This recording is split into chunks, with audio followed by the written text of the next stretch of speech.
தோழா தோழிகளுக்கு வணக்கம். இன்னைக்கு ஸ்பெஷல் என்னன்னு பாத்தீங்கன்னா சப்பாத்தி அண்ட் அதுக்கு குருமா செய்யலாம் அப்படின்னு இருக்கேன். ஸோ வெஜிடபிள்ஸ் எல்லாம் கேரட், பீன்ஸ் அண்ட் உருளைக்கிழங்கு எடுத்திருக்கேன். அண்ட் அதுக்கான மசாலாவும் எடுத்திருக்கோம். இதுல வந்து பச்சை மிளகா, அப்புறம் வந்து தேங்காய் அரை மூடி எடுத்திருக்கேன். அதோட சேர்த்து பெருஞ்சீரகம் இதெல்லாம் சேர்த்து அரைச்சி ரெடி பண்ணி வச்சிருக்கோம்.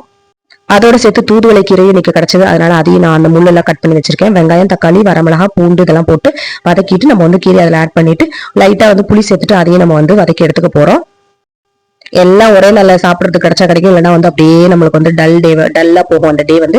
இது வந்து என்னன்னு பாத்தீங்கன்னா மிச்சமான மாவு, நமக்கு இட்லி மாவு, அதை வந்து சில பொருட்கள் நான் வந்து வாஷ் பண்றதுக்கு நான் வந்து பயன்படுத்திக்கிறேன். இப்போ இந்த மாதிரி மண் பாண்டங்கள் இதெல்லாம் வந்து நம்ம வந்து சோப்பு இதெல்லாம் பயன்படுத்த முடியாது, அதனால அந்த டைம்ல நான் வந்து இந்த மாவை வந்து இந்த மாதிரி இருக்கு நான் வந்து பயன்படுத்திப்பேன். அதை தான் நீங்க பாத்துட்டு இருக்கீங்க.